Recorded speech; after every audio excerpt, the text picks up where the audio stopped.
Bonjour à tous, bienvenue sur ma session Linux Ubuntu 18.04 LTS. Voici un script de départ que j'ai bidouillé pour réaliser la tâche que je veux réaliser.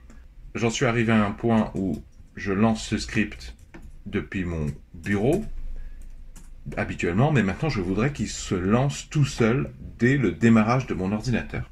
Alors, il y a un confrère YouTuber qui a fait un épisode sur le sujet. Seulement, il a fait ça sur Linux Mint et non pas sur Ubuntu et non pas Ubuntu relativement récent. Là, une vidéo qui date de 2017 et certaines des instructions qu'il donne sont périmées, ne sont plus valables sur Ubuntu 18.04 LTS. Je vous ai mis la vidéo de ce confrère dans la description sous la vidéo et je vous mettrai toutes les commandes que je vais vous montrer. Nous, on va avoir besoin aussi de la fonction update-rc.d. Mais il se trouve que dans cette vidéo, il nous parle des options Start et Stop. Il faut bien comprendre déjà que ces options n'existent plus. Donc, ça sert à rien de perdre du temps comme moi sur ma machine à essayer d'utiliser ces commandes. Vous n'aurez pas de message d'erreur et pourtant ça ne marche pas. Voici la documentation MAN. C'est marqué là, les options Start et Stop ne sont plus supportées. Et à la place, il faut utiliser l'option défaut. Alors un problème auquel vous devez faire attention, c'est que de ne pas voir un script comme moi particulièrement brouillon et illisible, parce qu'il y a beaucoup de commentaires en bleu. Et il faut comprendre aussi qu'il va falloir être vigilant sur la mise en page, la mise en forme du script. Je ne sais pas exactement quel est le nom, l'orthographe, je vais vous montrer. Pour être sûr que vous utilisez une bonne syntaxe pour votre propre distribution, moi ce que je vous conseille de faire, c'est aller dans ce répertoire. Donc j'ouvre un terminal, CTRL-ALT-T. Déjà je vais mettre mode super utilisateur, comme ça je suis peinard, sudo-s. On va aller ici. Donc ici, si vous voulez, on a tout ça, ce sont des fichiers qui contiennent des commandes, des instructions qui se lancent au démarrage. Je me suis intéressé à celle qui se termine par SH. Et ensuite, j'ai fait ouverture avec Gedit de tous les SH. Et donc, j'ai pris celle qui était le plus simple. Voilà, donc par exemple, celle-ci, là, celle-ci, elle est trop complexe. Je vais garder, vous voyez, que celle-ci, celle-ci. Déjà, vous voyez, remarquez qu'il y a une différence entre la syntaxe ici et la syntaxe de mon script ici. Je ne sais pas si ça a eu de l'importance. Donc, ce que j'ai fait, par exemple, j'ai pris ça, j'ai fait un copier, hop, et dans un nouveau fichier, j'ai enlevé tout ça, toutes ces instructions, pour garder l'en-tête, pour être sûr d'avoir une syntaxe à peu près correcte. Donc, une fois que vous avez cette ébauche-là, vous retournez ici, et vous allez créer un fichier. Moi je l'appelle wave2.sh pour des raisons qui me regardent. Hop. Et je vais y mettre ceci. Et une fois que j'ai fait ça, je vais aller dans mon script très brouillon et je vais garder que le plus essentiel.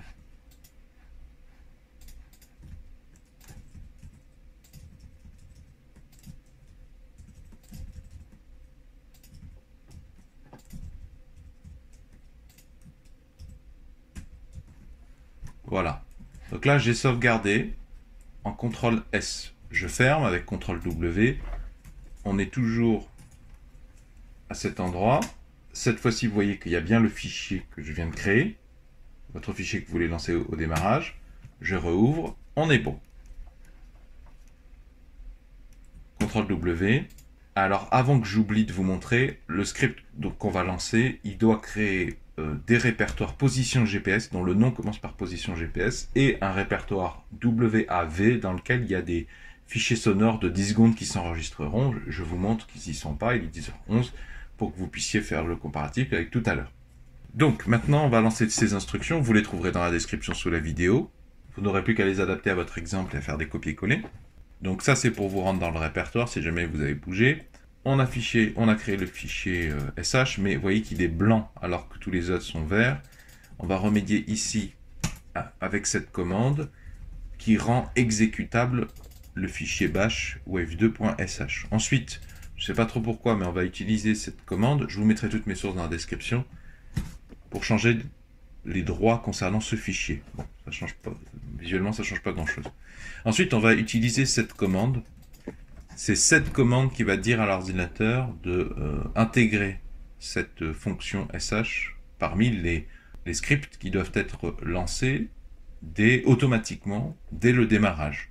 Donc, on exécute cette commande. Vous voyez, j'ai eu aucune information, mais il ne faut pas vous y fier. Ensuite, j'exécute cette commande. ça va revenir dans le répertoire parent etc et ça va faire une recherche du mot wave. Je vais vous expliquer pourquoi. Donc je colle et en fait en recherchant je vérifie en faisant ça, je vous la recommande, ça va vous permettre de savoir si effectivement votre ordinateur a bien pris en compte ou inversement que non il n'a pas pris en compte. Ça vous évitera de perdre du temps ou de redémarrer votre ordinateur pour rien. Là je sais qu'il a pris en compte parce que le fichier là, Wave2, il a été mis dans RC2, RC3, RC4, RC5. Si vous voulez que votre script se lance dès le démarrage, il faut absolument qu'il soit dans les RC2, RC3, RC4, RC5. Il y a d'autres RC, comme vous allez le voir. ls RC, hop, -D. Vous voyez, il y a aussi RC0, ça c'est quand on arrête l'ordinateur. Il y a aussi RC6, ça je suis pas sûr de comprendre, peut-être que c'est un redémarrage forcé, je sais plus.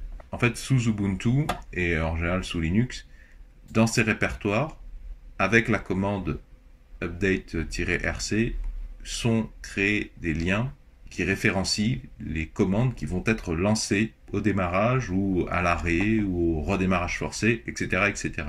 Donc ces dossiers sont très importants. Et si jamais en lançant cette commande, vous ne trouvez qu'un seul résultat qui sera celui-ci, c'est qu'il y a un problème. Et donc moi j'ai dû modifier plusieurs fois wave2.sh. Ces histoires de RC0, RC1, RC2, c'est ce qu'on appelle les run level en anglais. Je vous mets un lien dans la description, vous voyez, qui vous explique, bon c'est en anglais, ben là ça vous donne la signification de chacun des chiffres. Donc 6 c'est bien un redémarrage, 0 c'est bien quand on arrête l'ordinateur. Le 1 c'est quand on démarre l'ordinateur mais en mode de maintenance, si je me souviens bien. Et tout ça, c'est vraiment ce qu'on va appeler, appropriément parler, le démarrage. Donc vous, si c'est depuis le démarrage, ce sont ces modes qui vous intéressent. Et c'est bien ce qu'on a ici, RC2, RC3, RC4, RC5. Un mot sur cette page de Ubuntu qui m'a été moyennement utile. Ils sont censés donner un exemple, mais c'est très tourné démarrage de serveur. Faites attention avec cet exemple qui a été donné. Pour moi, il n'était pas bon. Il m'a plus induit en erreur qu'autre chose. Ça, c'est bien, mais par exemple, ça, c'est absolument pas nécessaire. Ici, c'est marqué qu'il faut laisser ça. Au final, avec la démarche, moi, d'aller taper dans les fichiers existants, comme je vous ai montré, vous voyez que j'ai pu me passer de cette commande, et vous allez voir, ça marche quand même. Alors, entre parenthèses, si vous voulez supprimer un script dont vous avez fait la demande à l'ordinateur qui le lance dès le démarrage en suivant cette procédure, il faut impérativement utiliser cette commande remove. Ça ne suffira pas d'aller dans init.d et de supprimer le fichier en question. Ça ne suffira pas. Il faut faire cette commande. Donc je vous propose maintenant de passer à la démonstration. Je filme avec ma caméra puisque je vais redémarrer l'ordinateur. Les dossiers qui vont être créés, dossiers et fichiers vont être créés ici. Donc je vous invite à mémoriser cette configuration. Donc je demande un redémarrage. Sudo reboot.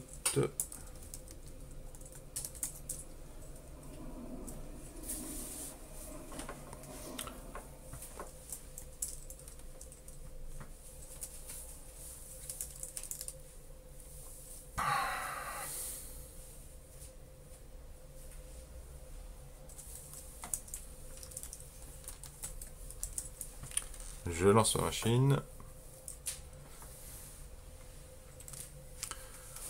Ensuite, on va aller dans le répertoire en question. Et voyez, ça y est. J'ai un premier dossier ici qui a été créé. Un autre dossier ici. Dans le dossier Wave, ce sont des enregistrements de 10 secondes. Des enregistrements sonores. Vous voyez, là, on vient de terminer une tranche de 10 secondes, ça en crée un nouveau. Et là, ce sont des coordonnées GPS. Alors, ça prend un peu de temps. En attendant que les coordonnées s'affichent, d'ailleurs, je vous propose de repasser sur l'écran, ça sera plus visible pour vous. Vous voyez, ça y est, ça me dit recharger. Voilà. J'ai mes coordonnées GPS, l'heure UTC, latitude, longitude. Et donc, si vous voulez arrêter, d'ailleurs, parce que là, le script, il tourne en tâche de fond, il est invisible, mais les fichiers Wave, ça peut rapidement faire des données. Là, ça va que c'est des petits fichiers. Si vous voulez arrêter, parce qu'il faut donc faire cette commande, donc je rouvre un terminal, je me remets en super utilisateur. Cette commande, ça a annulé la prise en compte, le lancement de ce script au démarrage. Et pour avoir la confirmation, il y a ces deux commandes.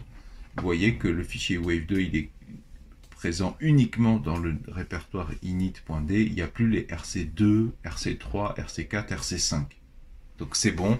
Maintenant, ce que je peux faire, ce que j'ai juste à faire, c'est je reviens dans ce répertoire, sudo trash-put, position, wave, ça me demande le mot de passe bien sûr, hop. Et au prochain redémarrage de mon ordinateur, ils ne vont pas apparaître de nouveau, puisque j'ai désactivé le lancement au démarrage.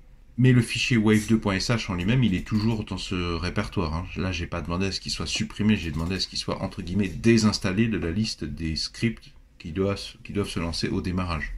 Si vous voulez en savoir plus sur la manière et les outils que j'utilise pour récupérer les coordonnées GPS, j'ai fait un épisode il y a 2 jours, je vous le mets dans la description sous la vidéo. J'espère que cette vidéo pourra vous aider à lancer votre script au démarrage. Je précise que je suis absolument pas un grand spécialiste du Linux Ubuntu, je suis plutôt un bidouilleur. Donc c'est très possible qu'il y ait des marges d'amélioration encore très importantes de mon script. D'ailleurs, s'il y a des spécialistes expérimentés qui passent par là et qui ont des conseils à me donner. Si vous appréciez ma démarche de partage de solutions, pouvez-vous mettre un pouce vers le haut, s'il vous plaît, pouvez-vous mettre un j'aime. Si vous aimez trouver un maximum de solutions par vous-même, je vous invite à vous abonner à cette chaîne YouTube. Vont s'afficher à l'écran un rond et un rectangle. Le rond, vous cliquez dessus, ça vous abonne gratuitement à cette chaîne YouTube. Et le rectangle, c'est la série de tous mes épisodes précédents de tutoriels autour de manipulation de Linux Ubuntu dans la même veine, qui permettent de faire des choses très intéressantes, tant dans le domaine professionnel que pour des projets personnels.